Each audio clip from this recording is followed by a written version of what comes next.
Go for the midnight dares. Go for the game. Go for the hits. Go for the fans. Go for the win. Go to Ocean Casino Resort. Book your trip at theoceanac.com.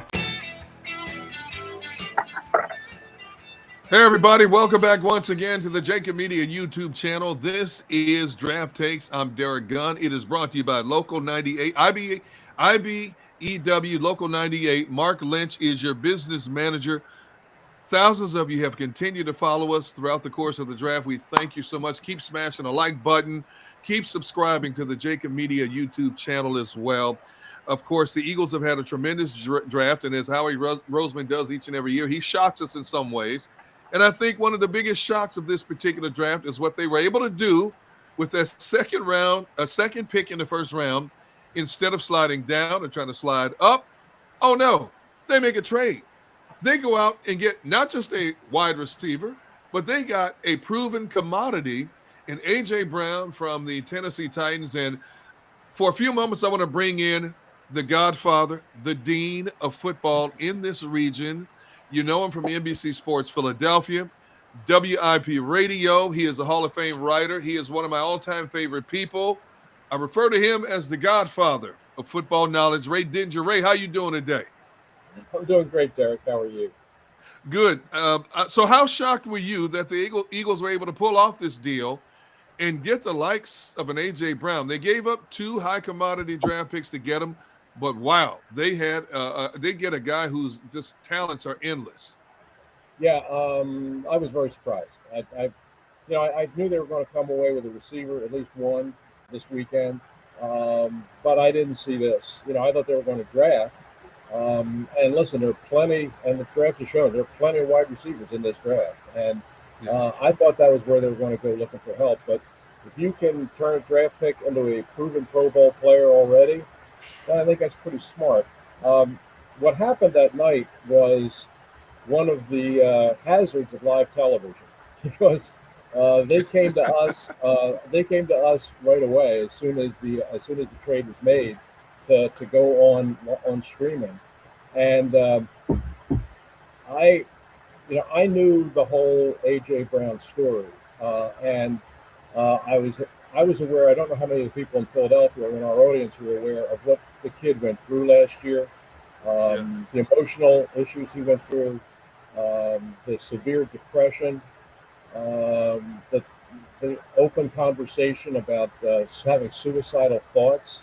I mean, all of this stuff, I knew all about all of this. I also knew the football part of it, but I also knew where he was last year and what he was going through emotionally.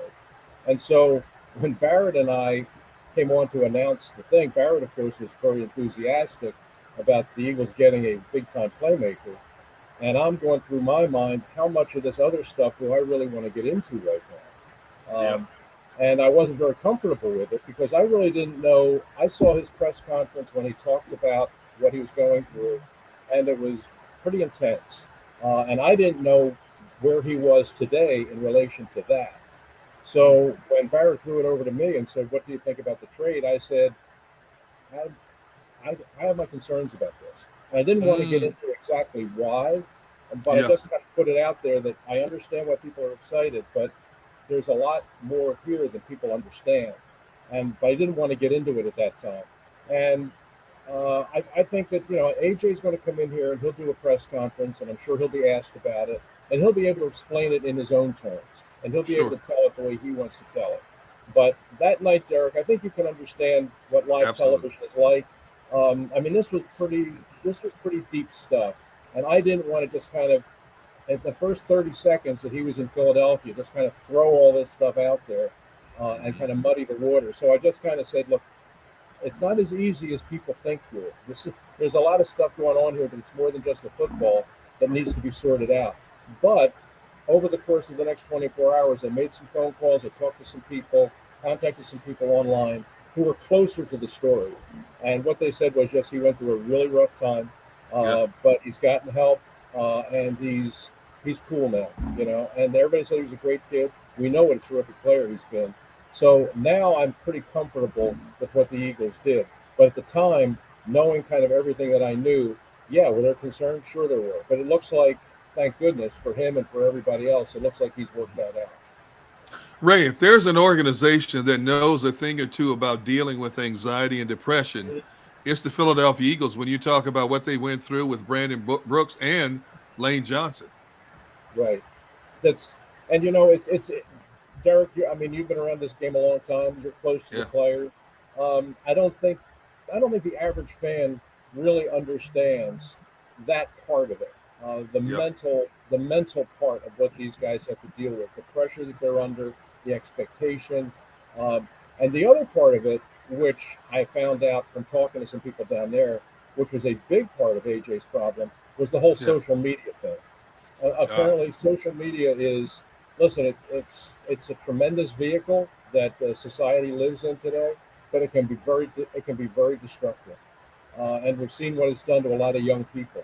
And apparently, AJ kind of got caught up in that, and it kind of accelerated his depression issues, and he went to a pretty dark place.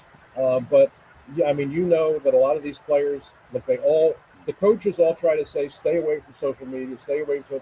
Well, that's easier said than done. I mean, because these kids have grown up with it; it's a part of their life, and it can be a great thing, but it can also be a really, really harmful thing.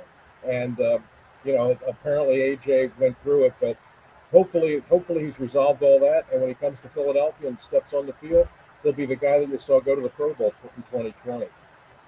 I couldn't agree with you more, Ray. And when I look at this young man on film, it's just amazing the endless potential that he has. I compare him in some ways to a DK Metcalf in terms of size and ability to break tackles. Who would you compare him to? And more importantly, what are the attributes that you like about his game? That I think you hit on it.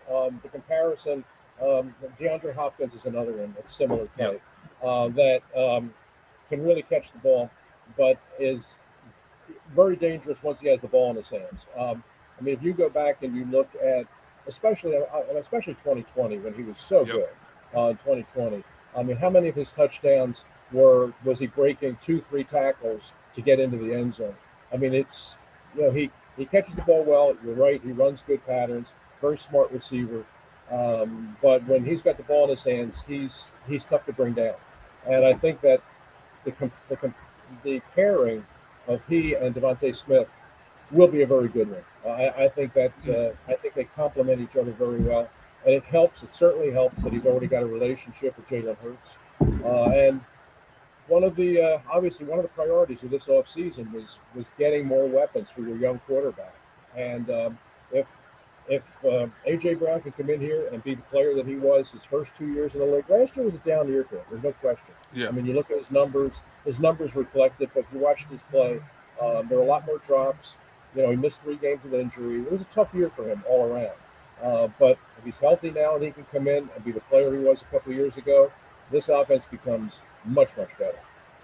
Ray, thank you. I don't want to hold you because I just heard that the Eagles have traded up to 181 now, and I know you have other commitments there at NBC Sports Philadelphia.